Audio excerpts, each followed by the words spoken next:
Mapagpalang araw po sa inyong lahat. Welcome pong muli sa ating panibagong series dito sa ating pag-aralan.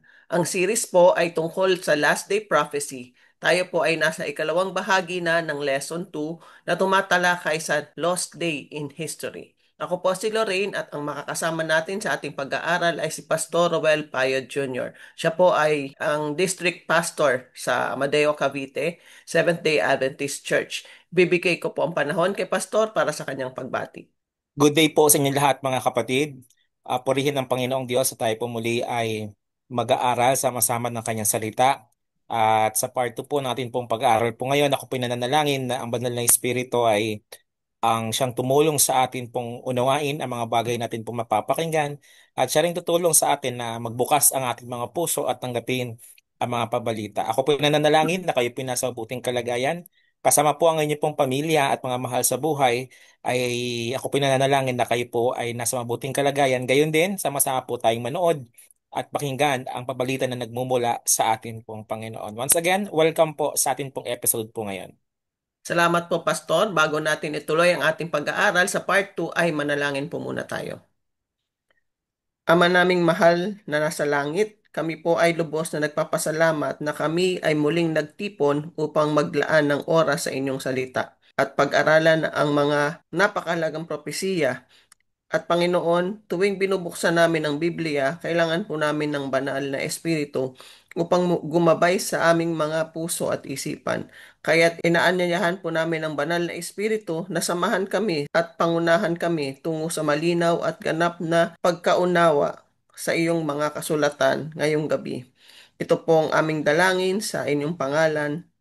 Amen. Bago po natin ipagpatuloy ang mga susunod na tanong, gusto ko po munang itanong kay Pastor itong katanungan na nandun sa aming YouTube channel nung part 1 ng Lesson 1. So, ang sabi po dito ni Alma Cipriano, 1795, meron bang perfect church? Pakisagot po, Pastor.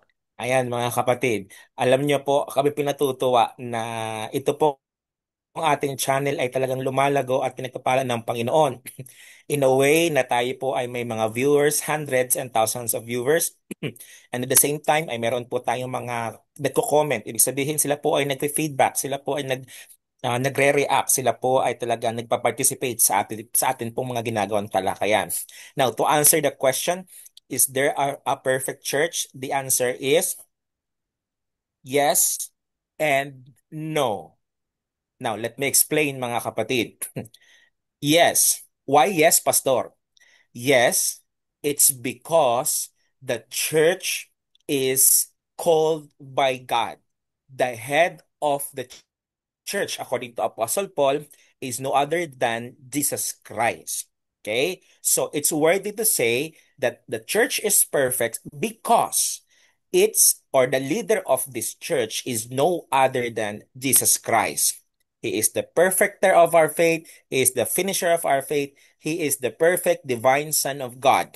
He lived perfect and righteous life here on earth 2,000 years ago, mga kapatid. Yes is the answer because, once again, there is a perfect leader in this church or in Christianity. Now, Pastor, bakit naman no? Now, mga kapatid, why no? It's because in the Greek word church, the Greek word is ecclesia. Ecclesia, it is a compound word mga kapatid na ibig sabihin out. Yung lesia mga kapatid or ecclesia ay mga tao or out. Ibig sabihin called out, mga taong tinawagan mula sa kadiliman hanggang sa kagilagilalas na liwanag. In other words, since nanggaling po sa kadiliman ang mga tinawagan mga kapatid, therefore, mga imperfect na mga tao naman ito. Okay? Let me repeat. The church is perfect because the leader is Christ, the perfect one. However, the church and its member are imperfect, mga kapatid. Okay? Kaya nga po, marami po kayong naririnig ng mga pastor, mga pari, or mga ngangaral na sinasabi, ang iglesia ay ospital. Ospital daw po ito ng mga makasalanan, ng mga may sakit. may sakit espiritual. So, lahat ng mga pumapasok po sa church para magsamba ay para sila po'y gumaling spiritual spiritual aspect, mga kapatid. Sabi nga po doon, the church is a hospital, it's like an hospital, and it is not a museum na tumitingin tayo kung saan-saan. Kaya nga po mga kapatid, sabi nga sa isang awitin, turn your eyes upon Jesus. Look full in His wonderful face, and the things on earth will grow strangely dim in the light of His glory and grace. Ibig sabihin, tayo po'y tumingin sa Panginoon. Siya yung magpapagaling po sa atin. Siya yung head ng atin pong church, mga kapatid. So I hope, sa nagtanong po mga kapatid, akin po kayo nasagot. Gusto ko po kasing sagutin ang yes and no kasi ayoko po kayong ma-discourage once na kayo po'y pumasok sa church at makakita kayo ng mga taong mga imperfect na katulad po namin, mga leaders, pastors, elders, we are just human beings po mga kapatid.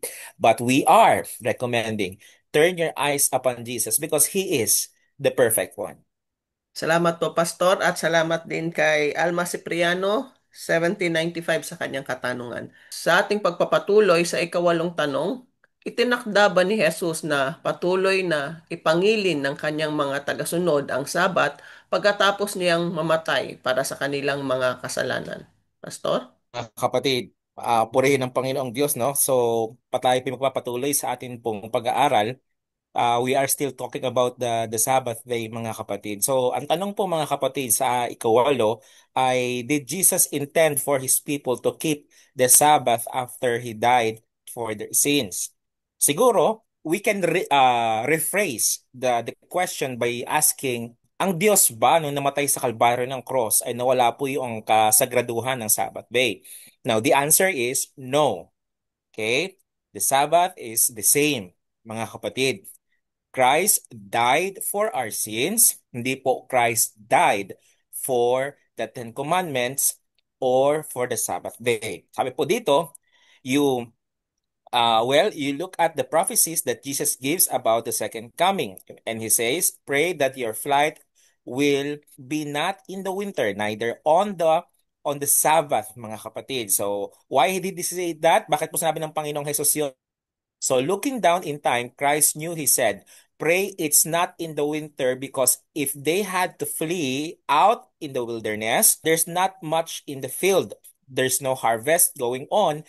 It's going to be special cold and hard. And obviously, fleeing for your life, you wouldn't want to be doing that on Sabbath day. And so He expected His people to be remembering through time. So akin pa ipapaliwanag sa inyo mga kapatid ang ikawalong tanong. So, after Christ died on the cross, okay, nabuhay po si Kristo, alam po natin yan. But before this thing happened, before po yung kanyang pagkapako sa cross and after sa pagkapak, ang Panginoong Jesus ay kanya po ulit na pinaliwanag. Okay?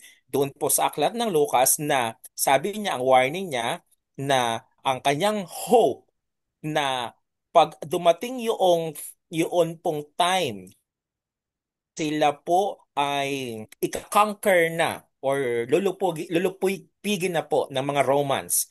Kasi po after po ni Kristo bumalik po sa langit, 40 years later ay nagkaroon po talaga ng matinding murder or talagang mass massacre doon po sa Jerusalem kasi pinasok po headed by Captain Titus, mga kapatid, talagang nilupig po nila yun pong Israel, yung Jerusalem, lahat ng mga Hudyo pinagpapapatay po mga kapatid. Now, ito po yung konteksto. Sabi ni Jesus, pag mangyari ang mga bagay na ito, sa araw na may wind. Ibig sabihin, kasi wala lang pag sila'y umalis, pag sila po ay naglagalag, pag sila po ay naglakbay, wala silang pagkain sa field kasi winter nga.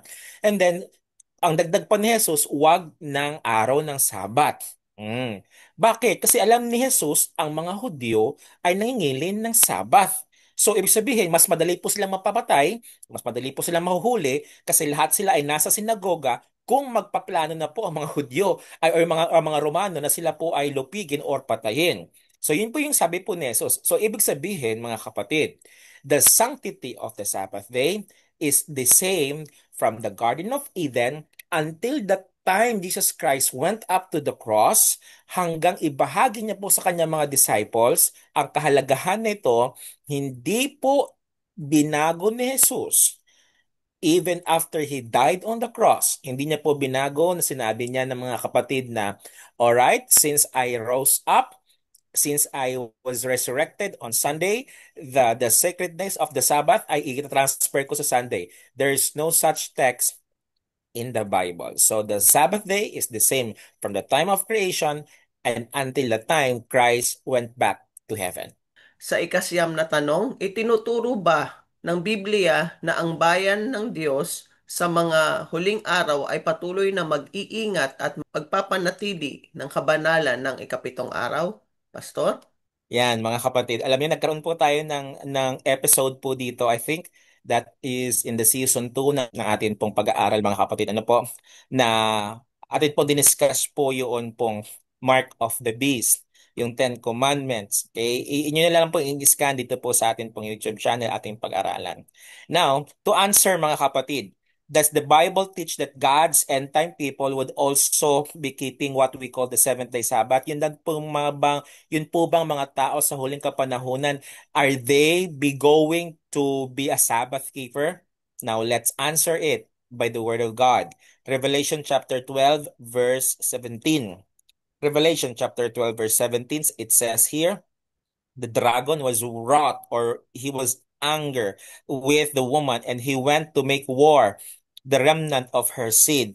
And there's two outstanding characteristic in the last days of God's people in Revelation chapter 12 natin pong binasa, mga kapatid. Yun daw pong babae na at yun pong seed, yun pong remnant, yun pong mga nalabi noon pong babae, mga kapatid, ay ginera ng dragon. Sino ba yung dragon, mga kapatid? There's no other than Satan. Now, the question, bakit ang dragon ay galit na galit doon po sa remnant? Now, let me repeat. The remnant is referring in the last day people. Tayo po yon. I believe we are in the generation na tayo po yung mga taong nasa huling kapanahonan na po, mga kapatid. Question, bakit po galit na galit po yung dragon or yung satanas po sa atin? The very reason it's because we are a people who keep the commandment of God. Now, when I say and when the Bible say commandment, that is the Ten Commandments, mga kapatid, including the fourth one. Remember, the Sabbath day to keep it holy. So therefore, ang mga tao sa huling kapanahunan ay talagang galit na galit ang kaaway sa atin. It's simply because we are not just a commandment-believing people, but we are a Sabbath-keeping people, mga kapatid. Okay? So tandaan po natin yan. Yung mga tao sa huling kapanahunan, they are a Sabbath-keeping people. Now, someone asked me, pastor, outnumber kayo yung mga Sabbath keeper na mga Sunday keeper. Now, mga kapatid, that is true. Totoo po yan. Totoo po talaga yon. Marami po mga Sunday keeper po ngayon. Nangingilin po sila sa unang araw ng kapahingahan po. Pero the Bible is still clear na ang seventh day ay ang Sabbath of the Lord. Ang tanong, paano sila tatawagin ng Panginoon? Hindi ko po alam, mga kapatid. It's up to God kung paano niya po tatawagin po ang mga taong nandoon pa po sa ibang mga bakuran. Ang sabi nga ng Bible, ang sabi po ni Jesus, may mga tupa ako na wala pa sa aking bakuran. Tatawagin ko sila. So ibig sabihin, mga kapatid, alam nyo, ito po hindi po ito galing sa akin. You can search it, you can research it sa social media. Alam nyo, meron pong bago lang pong influencer sa Amerika. Nakalimutan ko po I think that is no other than Kirk. Si Kirk, mga kapatid, na pinatay doon po sa Utah. Siguro naalala niya po a couple of months ago. Alam nyo, napag-alaman na hindi po siya Adventist. However, one of his podcast, one of his videos, mga kapatid, pinalaki niya ang Sabbath. He was a Sabbath keeping people or person, mga kapatid. And take note, he was not an Adventist, mga kapatid. And some others. Even your church leaders, kayo pong mga friends po namin sa ibang mga sekta. Alam po ng inyo po mga leaders na ang Sabbath, ang Sabado ay ang ikapitong araw at ang araw ng kapahingahan. Try to ask them, bakit hindi po nila pinapangilin mga kapatid? But one thing I believe, sa huling kapanahunan, God will call them to be a Sabbath-keeping people. Salamat po, Pastor, sa ikasampung tanong. Igagalang at ipagdiriwang ba ng lahat ng maliligtas ang Sabat pagdating sa langit, Pastor? Ayan, mga kapatid, igagalang ba or shall we say magpapatuloy ba ang Sabbath doon po sa langit para po sa mga naligtas? Okay? Mga kapatid, hindi po ang inyong Pastor Ruel ang sasagot po kundi ang Biblia po. Let's read it in the book of Isaiah chapter 66 verse 22. This is a prophecy of Isaiah in heaven, mga kapatid. By the way, Isaiah, the book of Isaiah has a lot of prophecies in not just in our time, but also in heaven na paparating mga kapatid. Okay, what does the Bible says? Verse 22 ng chapter 66 ng Isaiah. For as the new heavens and the new earth that I will make shall remain before me, says the Lord, so shall your seed and your name remain. And it will come to pass that from one Sabbath to another, all flesh will come to worship before me. All flesh, mga kapatid.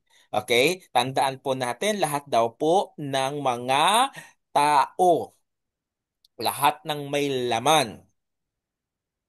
Therefore, in heaven, ganito po ang senaryo mga kapatid. Alright? All throughout the week, tayo po ay, in my imagination and in my belief, sabi po ng Bible, tayo po ay mag-roam around this endless universe. Pero sa ikapitong araw mga kapatid, tayo po ay babalik doon sa pinakasentro ng universe. Walang iba kundi ang heaven. Sa ikapitong araw, tayo po ay mag-worship po sa Panginoon. Now, alam niyo yung akin po itong tinatopic, may nagtanong, Pastor, ilang araw bago biyahiin yung Mars? Ilang araw bago biyahiin kasi billion of light years ang universe, Pastor. Paano mangyayari yun na malilate tayo, Pastor, pag magsasamba na tayo sa heaven? Na mga kapatid, I'm not talking about the capacity of human tendencies or human limitations. I am talking about God's endless, unlimited power, mga kapatid. God wants us to behold this wide vast universe, mga kapatid. On the same time, God wants us to worship Him on the Sabbath day. Madali lang po yun mga kapatid sa Panginoon na I don't know, baka merong teleport or meron instant transmission or meron bang spaceship. I don't know, hindi ko po alam mga kapatid. But one thing I believe, and every Sabbath day, lahat ng mga nilalang ng Panginoon, lalong higit po yung mga naligtas, kasi po ang tawag po dito ay all flesh. Tayo po, may flesh pa rin po tayo dun mga kapatid. However, uncorrupted lang, hindi mamamatay, immortal mga kapatid. Magsasamba tayo sa Panginoon every Sabbath day, mga kapatid. So na-answer na po natin ang tanong mga kapatid, will all the saved keep the Sabbath? Yes, is the answer mga kapatid. So, kung ikaw po ay Sabbath keeper, dito pa lang po sa lupa, I believe, mapapanatili mo ang Sabbath keeping doon din po sa langit.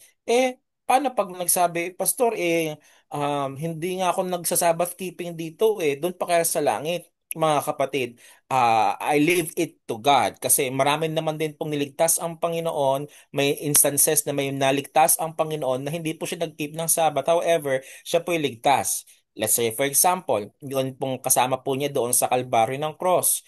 Yung isa po doon ay nagkaroon ng assurance na siya po ay mapupunta ng langit. Pero all throughout his life, ang kanyang ginawa ay kasamaan, kaya nga po siya nakulong at nasentensyahan ng kamatayan. Pero I believe doon sa langit magsisimula siya ng Sabbath keeping, mga kapatid. So, it's a matter of the light that you have received. So now that you have received the light about the truth of Sabbath day, so ask yourself, can I start Sabbath keeping? Mga kapatid, ipanalangin niyo po yan and I believe the Lord will call you. Salamat po, Pastor, para sa ikalabing-isang tanong. Anong oras nagsisimula at nagtatapos ang Sabat? Pastor? Ayan, mga kapatid. Um, Marami kasing alam nyo, ang atin pong kalendaryo ngayon at ang atin pong oras po ngayon, okay? Nag-change po ang kalendaryo or ang mga petsa on the 12 midnight.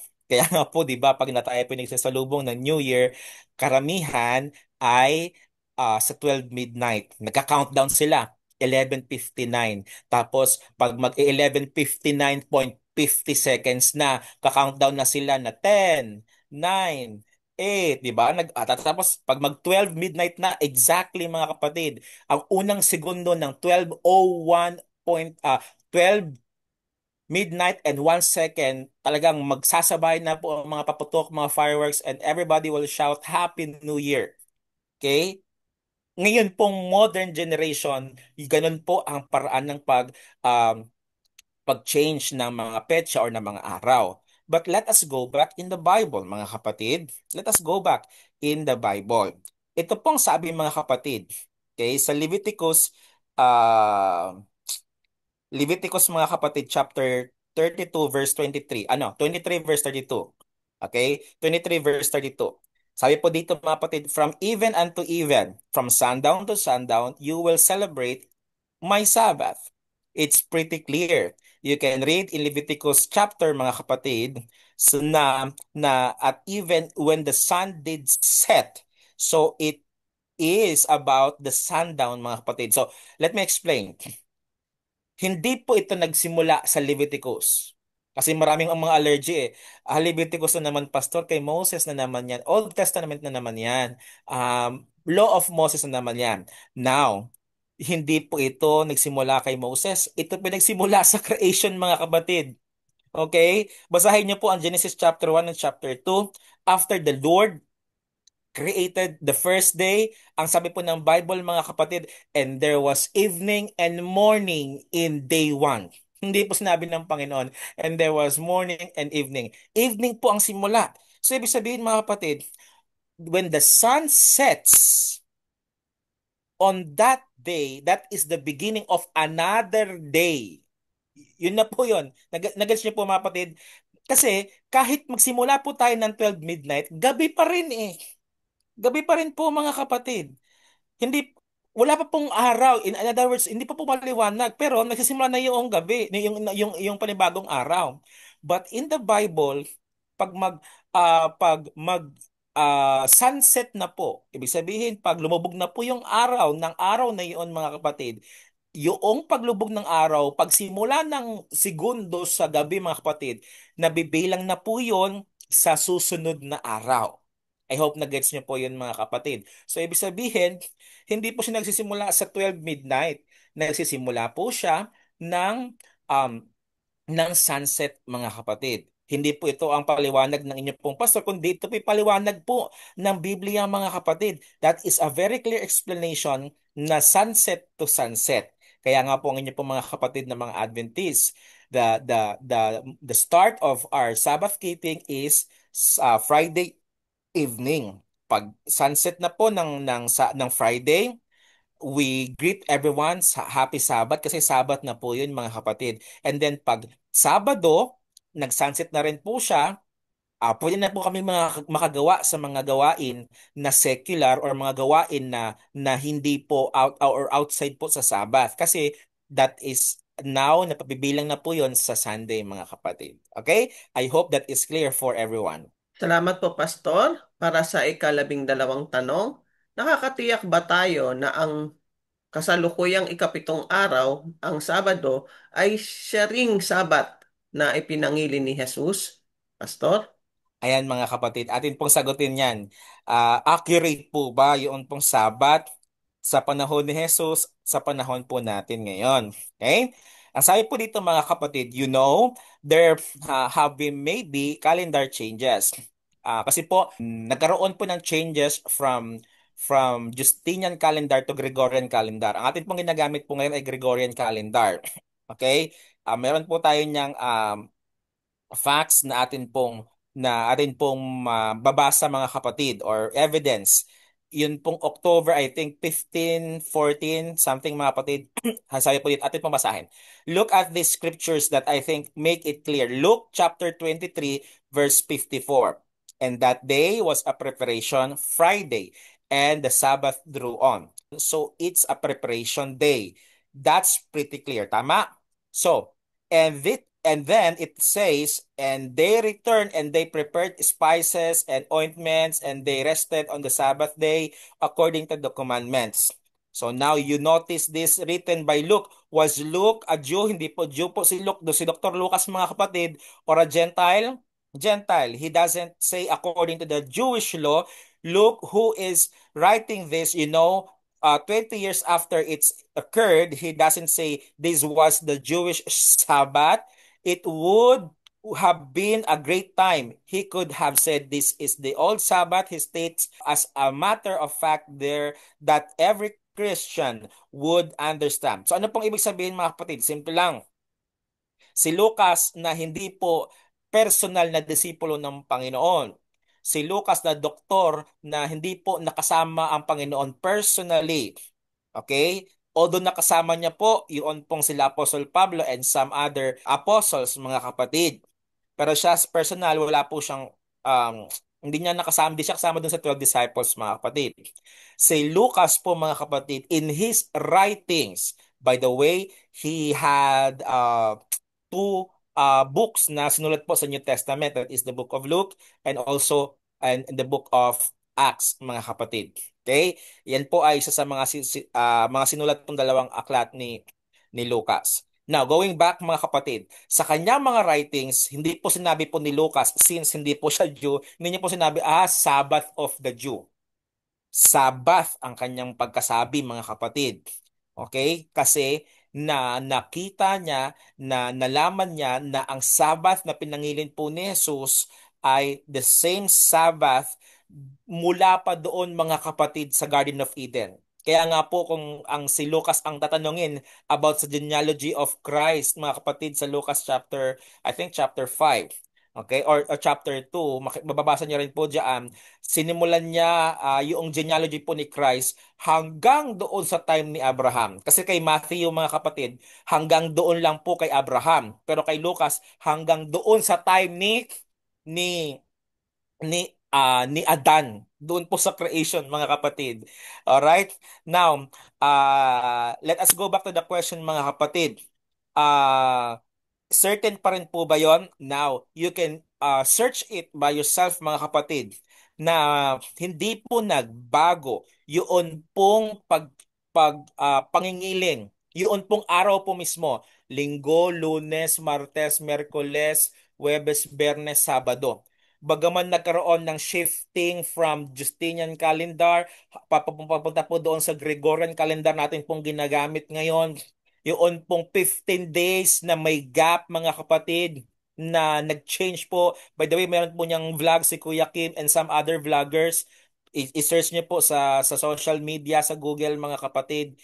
Ang araw po ay hindi na bago. May mga iilang petsa ang naimit pero yung pagkakasunod-sunod ng linggo, Lunes, Martes, Miyerkules hanggang Sabado ay hindi po nawala yon. I think that is in the month of October 1500 something mga kapatid. So wala pong nabago sa petsa. I mean, wala pong nabago sa pagkakasunod-sunod ng araw.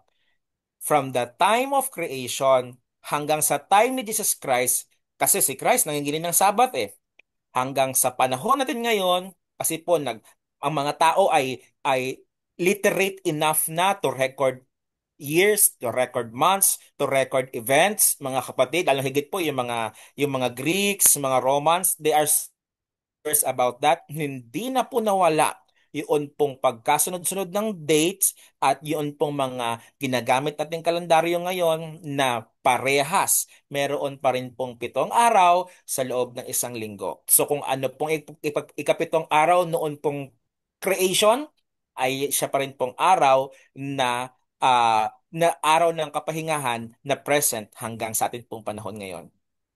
Salamat po, Pastor.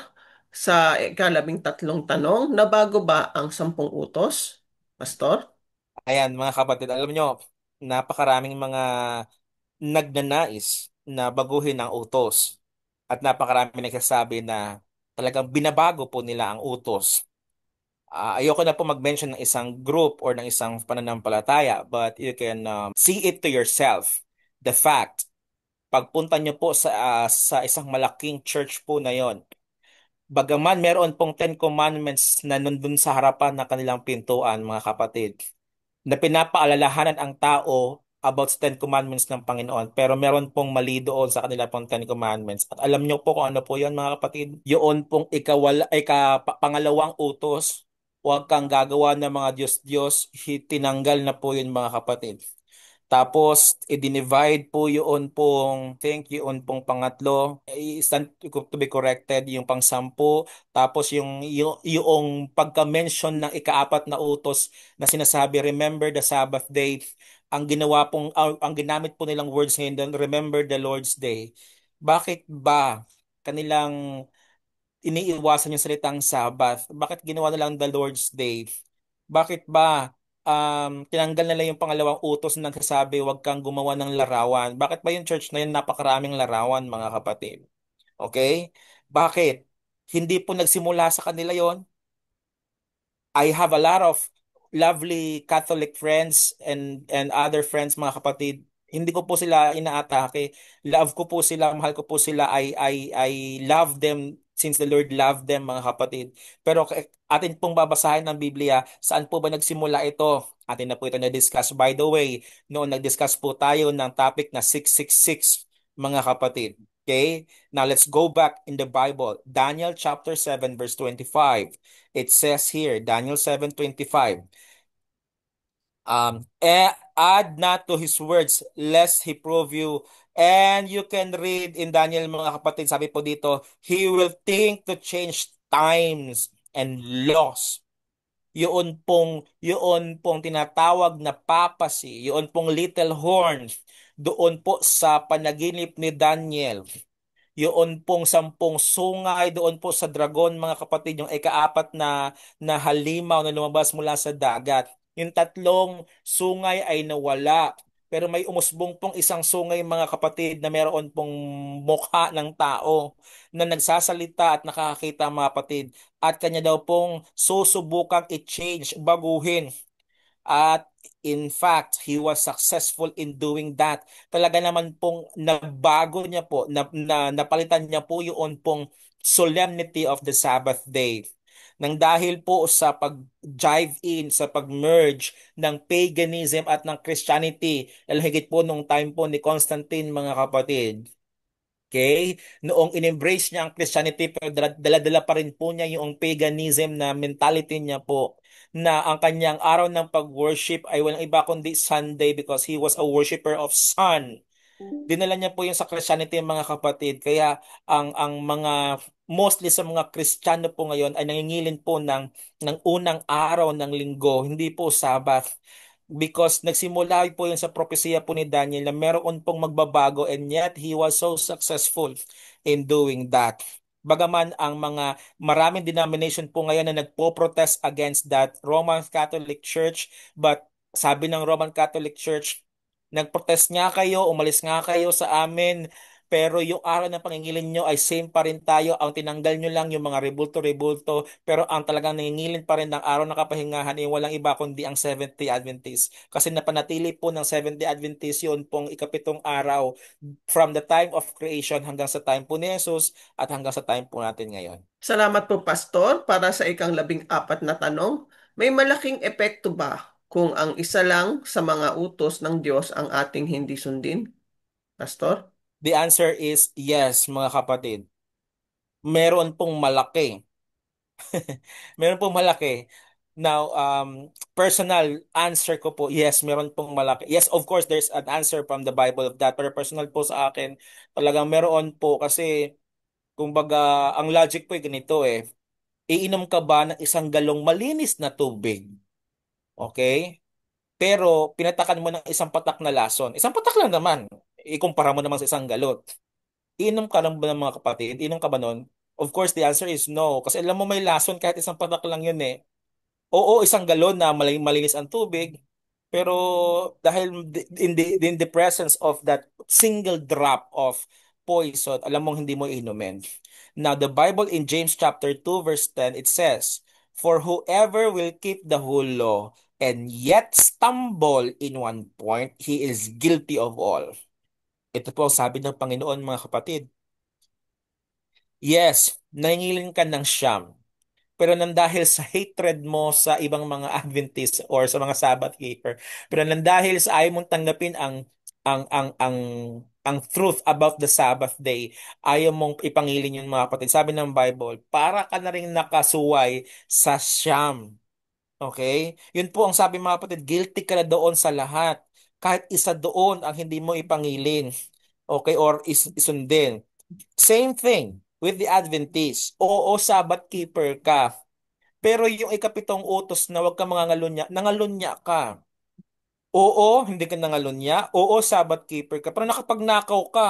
What's the sense? Na ikaw ay Sabbath keeper, hindi ka nangalunya, gumagalang ka sa mga magulang mo, or worse, Sabbath keeper ka, hindi ka nangangalunya, hindi ka nagnanakaw, hindi ka naiinggit. Wala ka iba't ibang Diyos-Diyosan, pero ikaw ay masuwayin naman sa mga magulang mo. What's the sense ng pangingilin mo ng Sabbath day? Ang Ten Commandments ay nalabag mo pa rin, mga kapatid. So, kung tayo po'y susunod sa Panginoon, eh gawin na po natin 100%. If tayo po'y susunod sa Ten Commandments ng Panginoon, gawin na po natin 100%.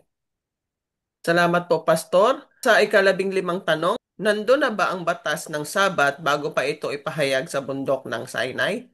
Pastor?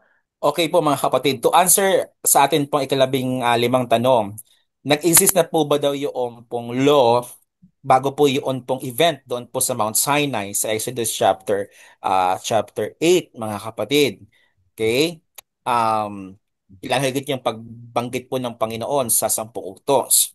Now, the answer is yes, mga kapatid. Atin pong unti-untiin yung context. Yung event ay sila po ay nakaalis na po sa Egypt. Tama? Doon po sa paanan ng bundok ng Sinai, sila na po ay nandoon, mga kapatid, nakaalis na po sila sa poder ng Egypt. Okay. Ngayon, tanong, bakit kaya nais ng Panginoon na sila po ay makaalis sa pagkakaalipin sa Egypt? The answer, mga kapatid, ay naka-records po dito sa Exodus chapter 4 verse 29. Gusto po ng Panginoon, "Go bring my people out of Egypt." Gusto po ng Panginoon na i-worship siya ng kanyang mga anak.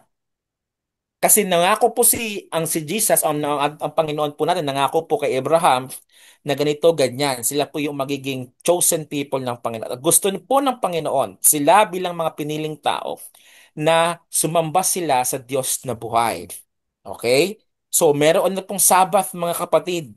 Gusto po i-restore ng Panginoon yung truth about the Sabbath muli sa mga Israelites. Kasi po, for hundreds of years, nawala po yung solemnity ng Sabbath. Kasi po hindi po mga Sabbath keeper yung mga Egyptians. Okay? Sila po yung mga sumasamba sa napakaraming mga Diyos-Diyosan. Now, hindi lang po yun. Okay? Hindi lang po yun, mga kapatid. Sa time ng creation, atin po muling babalikan yung atin pong episode 1 po, mga kapatid, yung part 1 po ng topic po na ito. Nalaman po natin na yung time ng creation, mga kapatid, ay binanggit na po ng Panginoon sa Genesis chapter 2, "And God rested on the Sabbath day." Nagpahinga na po ang Panginoon, mga kapatid. In fact, sa ikapitong araw, may 3 bagay pong ginawa ang Panginoon, at akin pong uulitin sa inyo, mga kapatid.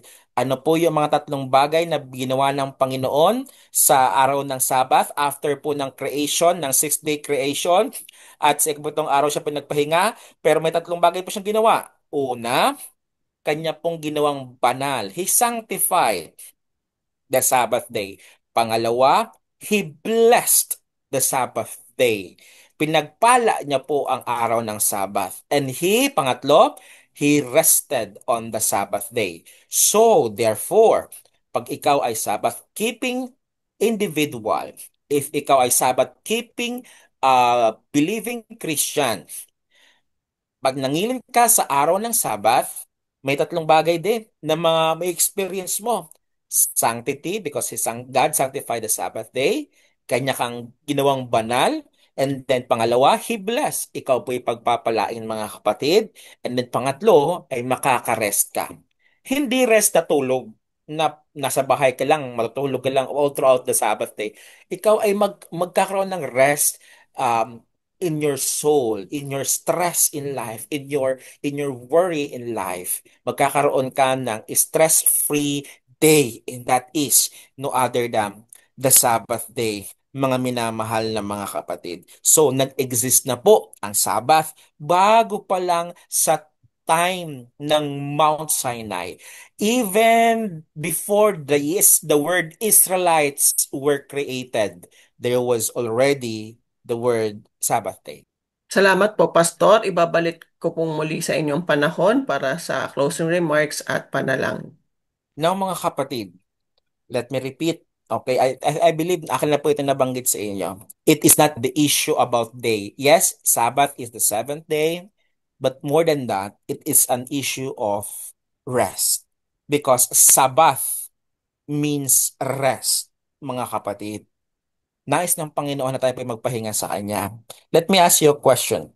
Ikaw ba ay worried? Ikaw ba ay stressed? Ikaw ba ay struggled so much sa buhay na ito? Ano man ang pinagdaraanan mo mga kapatid, there is an specific day na nais ng Panginoon na makipag-date sa iyo, makipag-usap sa iyo mga kapatid. Yung iiwan mo lahat, tagpuin mo lang siya on that very special day kasi gusto niya pong pumasok sa inyo. And by the way, the heart of the Sabbath day is no other than Jesus Christ. Ang sabi niya nga mga kapatid sa Matthew 11 verse 28 and 29, "Come unto me, all you labor and heavy laden, and I will give you rest. Take my yoke upon you and learn from me, for my yoke is easy and my burden is light." Mga kapatid, nais ng Panginoon na ikaw ay magkaroon ng kapayapaan, ng kapahingahan sa kanyang presensya. At alam niyo po kung anong araw ang... Yes, you can do that in every day, but there's special blessing na binanggit ko po kanina. There's a special sanctity na binanggit ko po kanina. And that is no other than the Sabbath day. Now, for the last time, I will ask you a question mga kapatid. Ilan po sa inyo, ikaw bang nakikinig ngayon, ay nais po o nagnanais na nasambahin ng Panginoong Diyos during Sabbath day? If that is your prayer, let me pray for you. Let's pray. Our Father in heaven, Lord, thank you for the gift of the Sabbath day. Lord, nais ko po ipanalangin ang aking pong kapatid sa nanonood po ngayon. Though we are one screen away, but I would like to pray for him or for her, for his or her family. Lord, this is a very wonderful truth about your Sabbath. This is a message that you are calling us to spend the Sabbath day with you, to sanctify the Sabbath day. Lord, help us to keep this day not just an ordinary day, but a special day na ikaw ay kakatagpuin namin, na ikaw ay amin pong masasamba. And then, thank you, Lord, sa inyong promise that once we keep this Sabbath day, all our worries, all our stress, all our burdens will be gone sapagkat ikaw po ay magpapalit sa aming mga puso ng kapayapaan at ng comfort. Lord, thank you na ang Sabbath day mo ay patuloy pa rin po ngayon na nananawagan sa amin and still available. At maraming salamat sapagkat ang Sabbath na ito ay magpapatuloy hanggang sa langit na bayan. Maraming salamat, Lord, for this wonderful truth from your word. I pray in Jesus' name. Amen. Amen. Salamat po, Pastor. Ako po ay may gustong itanong sa inyo. Ilan po sa inyo ang nais ng pagpapala? Maraming tao ang nakakaligtaan ng isang pagpapala na hindi galing sa simbahan, kundi galing sa at may lalang.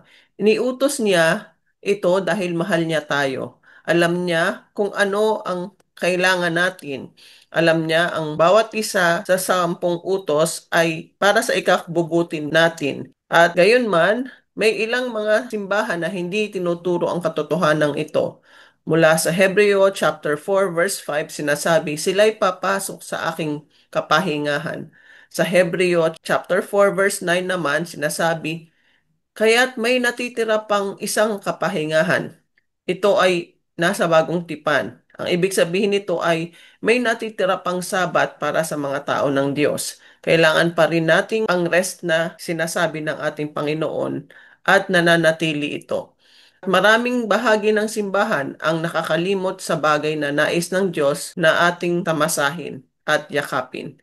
Iyon ay isang bagay na kailangan natin. Sinabi ni Jesus sa Juan chapter 14, "Kung iniibig niyo ako, ano ang dapat gawin? Kung iniibig niyo ako, tuparin niyo ang aking mga utos." Yun ang sabi ni Jesus. Kaya kung mahal natin siya, ibigay natin sa kanya ang ating oras. Ang pinakamahalagang bagay na meron tayo ay ang ating oras. Ano ba ang nais ng Diyos? Gusto ba niya ng ating mga handog o ating puso? Sinasabi ng Panginoon, kung iniibig mo ako, meron ka bang oras para sa akin? Sobrang abala na ba tayo? Alalahanin mo ang araw ng Sabat upang ipangilin ito. Pinagpalan niya ang araw na ito at nais niya na maging pagpapala ito para sa iyo. Binigay sa atin ni Jesus ang katotohanan tungkol sa Sabat bilang tanda ng kanyang kapangyarihang lumikha sa atin. Magpakabanal sa atin at muling likhain tayo. At ito'y magiging isang napakalagang issue sa huling araw, mga kaibigan. Susundin ko ba ang kautusan ng Diyos o ang kautusan ng tao? Bakit iniisip ng simbahan na nagbago na ang mga bagay na ito?